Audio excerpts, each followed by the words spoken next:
ஸ்ரீ காளிமாதா ஜோதிடம் உலக புகழ்பெற்ற ஜோதிடர் பண்டித் மகாராஜா. காதல், கல்யாணம், உத்தியோகம், வியாபாரம், கல்வி, குழந்தை பாக்கியம் மற்றும் மந்திர சூனிய பிரச்சனைகளுக்கு நிரந்தர தீர்வு. வணக்கம். மற்றொரு இன்றைய பதிவினூடாக அணிந்திருக்கின்றோம்.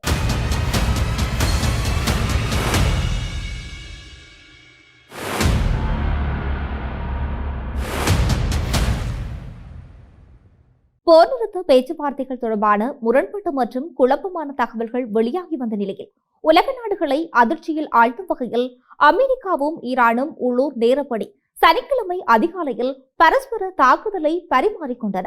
இந்த திடீர் ராணுவ நடவடிக்கை அந்த பகுதியில் ஏற்கனவே நிலவி வந்த பதற்றத்தை மேலும் உச்சத்துக்கு கொண்டு சென்றுள்ளது.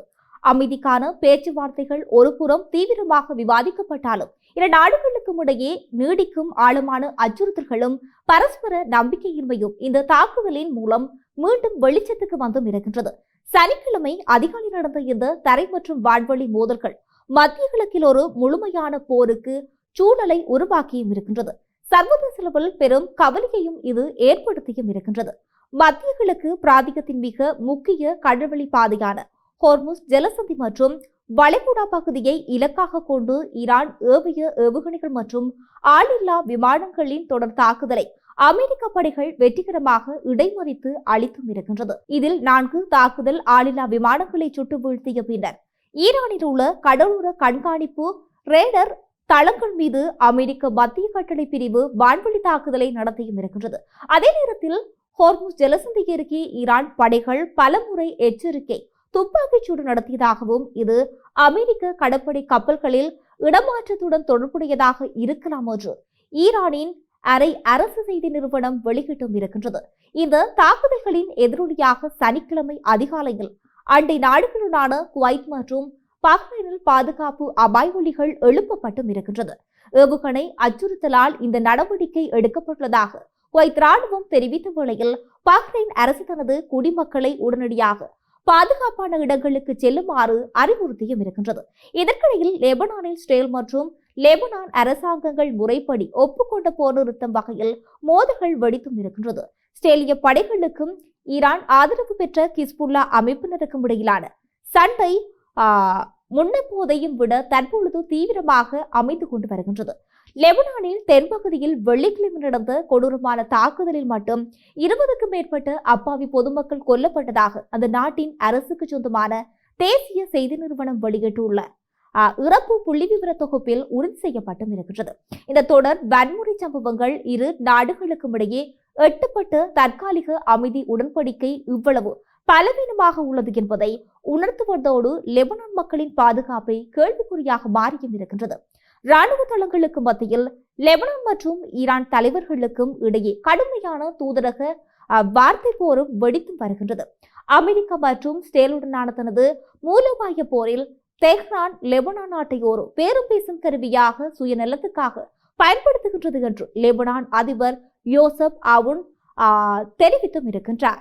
இந்த விவாதத்துக்கு உடனடியாக பதிலடி கொடுத்த ஈரான் வெளியுறவு அமைச்சர் அப்பாஸ் அராக்சி, அதிபர் அவர்களே, உங்களின் உண்மையான எதிரிடமிருந்து லெபனானை காப்பாற்றுங்கள் என்று இஸ்ரேலை மறைமுகமாக குறிப்பிட்டு பேசியுள்ளார்.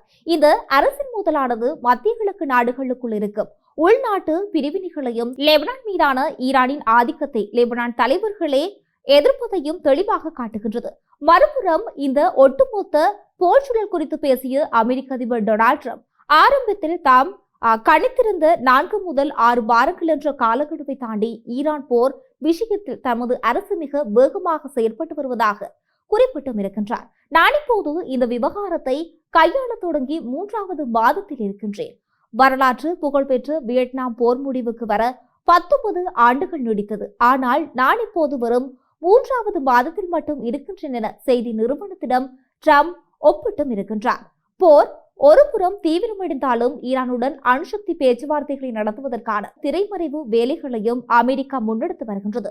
இதன் ஒரு பகுதியாக ட்ரம்பின் சிறப்பு தூதர்களான ஸ்டீவ் விக்காட் மற்றும் ஜோர்ட் குஷ்னர் ஆகியோர் வியாழக்கிழமை டென்னசியில் உள்ள ஒரு தேசிய ஆய்வகத்தில் அணுசக்தி நிபுணர்கள் குழுவை சந்தித்து ஆலோசனை நடத்தியும் இருக்கின்றனர். இந்த ஆய்வகம் அணு ஆயுத தயாரிப்புக்கு பயன்படும் அதிக செறிவூட்டப்பட்ட யுரேனியத்தை பாதுகாப்பாக அகற்றுவதில் நீண்டகால உலகளாவிய அனுபவம் கொண்டது என்று அணு அச்சுறுத்தல் முன்முயற்சியின் துணைத் தலைவர் தெரிவித்ததாக குறிப்பிடப்பட்டும் இருக்கின்றது. அடுத்ததாக அமெரிக்கா மற்றும் ஈரான் ஆகிய இரு நாடுகளுக்கும் இடையே ஏற்கனவே எட்டப்பட்டிருந்த பலவீனமான போர் நிறுத்தத்தை உடன்படிக்கைக்கு அச்சுறுத்தல் ஏற்படும் வகையில் மத்திய கிழக்கு பிராந்தியத்தில் சனிக்கிழமை அதிகாலையில் கடுமையான வான்வெளி மோதல்கள் வெடித்தும் இருக்கின்றது.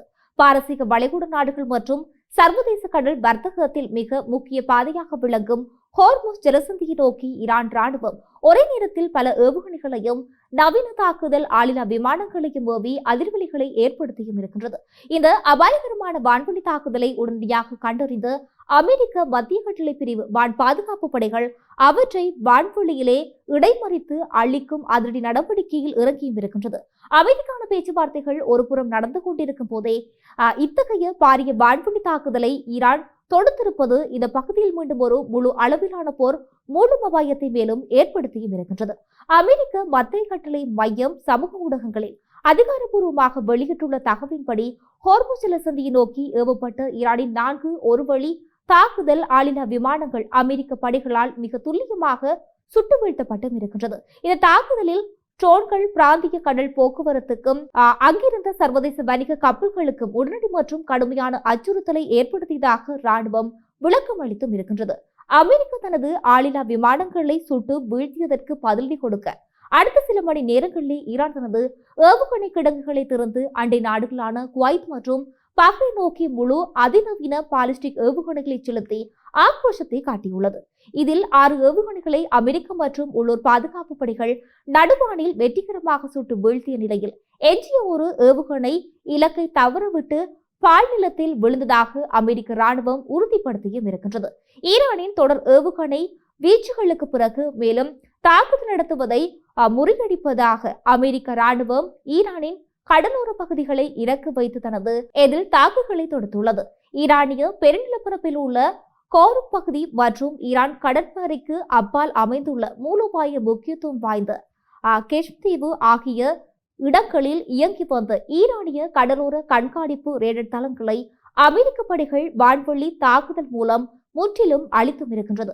இதற்கிடையில் அந்த பகுதியில் ரோந்து பணியில் ஈடுபட்டிருந்த அமெரிக்க கடற்படை கப்பல்களின் நடமாட்டத்தை முடக்கும் நோக்கில் அவற்றுக்கு எச்சரிக்கை விடுக்கும் வகையிலும் இந்த துப்பாக்கிச் சூடுகளும் ஏவுகணை வீச்சுகளும் நடத்தப்பட்டதாக ஈரானிய அரசு ஊடகங்கள் நியாயப்படுத்தியும் இருக்கின்றது. இந்த மோதல்களின் விளைவாக குவைத் மற்றும் பஹ்ரைன் நாடுகளில் பெரும் பதற்றம் நிலவி வருகின்றது. சனிக்கிழமை அதிகாலை குவைத் ராணுவம் தனது வான் பாதுகாப்பு படையினர்கள் தயார் நிலையில் இருப்பதாக அறிவித்ததோடு பஹ்ரைன் உள்துறை அமைச்சகம் தனது நாட்டு மக்களை பாதுகாப்பான இடங்களுக்கு செல்லுமாறு எச்சரிக்கை விடுத்தும் இருக்கின்றது. மறுபுறம் லெபனானின் ஈரான் ஆதரவு பெற்ற ஹிஸ்புல்லா அமைப்பினருக்கும் ஸ்ரேலிய படைகளுக்கும் இடையில் மோதல் தற்காலிக போர் நிறுத்த ஒப்பந்தங்களை மீறி உச்சகட்டத்தை எட்டியும் இருக்கின்றது. வெள்ளிக்கிழமை லெபனானில் பல்வேறு பகுதிகளில் ஸ்ரேல் நடத்திய மிக கடுமையான வான்வெளி தாக்குதலில் 20க்கும் மேற்பட்ட அப்பாவி பொதுமக்கள் கொல்லப்பட்டதாக லெபனான் அரசு ஊடகங்களுக்கு சோகத்துடன் செய்தியை வெளிப்படுத்தியும் இருக்கின்றது. இந்த வன்முறைகளுக்கு மத்தியில் லெபனான் அதிபர் யோசப் அவுன் செய்தியை வெளியிட்டும் இருக்கின்றார். இந்த ஒட்டுமொத்த பிராந்திய பதற்றத்துக்கும் தீர்வு காண்பதற்கான அமைதி பேச்சுவார்த்தைகள் தற்போதைய சூழலில் முட்டுக்கட்டையை சந்தித்தும் இருக்கின்றது. அமெரிக்காவில் டொனால்ட் ட்ரம்ப் நிர்வாகம் ஈரானுடன் அணுசக்தி மற்றும் அமைதி உடன்படிக்கையை எட்ட முயன்று வரும் வேளையில் ஈரான் அதற்கு ஒரு கடுமையான நிபந்தனையை விதித்தும் இருக்கின்றது. சர்வதேச தடைகளால் அமெரிக்காவால் முடக்கப்பட்டுள்ள ஈரானுக்கு சொந்தமான $24 பில்லியன் நிதியை ட்ரம்ப் நிர்வாகம் நிபந்தனையின்றி உடனடியாக விடுவித்தால் மட்டுமே சாத்தியமான ஒரு அமைதி ஒப்பந்தத்தை பற்றி சிந்திக்க முடியும் என்று ஈரானின் உயர்மட்ட அதிகாரி ஒருவர் ஊடகங்களுக்கு செய்திகளை வெளியிட்டும் இருக்கின்றார். மேலும் அமெரிக்கா இந்த நிதியை விடுக்க தவறினால் அல்லது ஈரானை ஒடுக்க நினைத்தால் இது தற்போதைய எல்லையோடு நின்று விடாமல் ஒட்டுமொத்த மத்திய கிழக்கு பிராந்தியத்தையும் சாம்பலாக்கக்கூடிய ஒரு மிகப்பெரிய பரந்த போராக வெடிக்கும் என்று அவர் அமெரிக்காவுக்கு அச்சுறுத்தல் விடுத்தும் இருக்கின்றார். இந்த விடயங்களானது இவ்வாறு இருக்கலாம் மற்றும் ஒரு இன்றைய பதிவினூடாக இணைந்திருக்கலாம். வணக்கம்.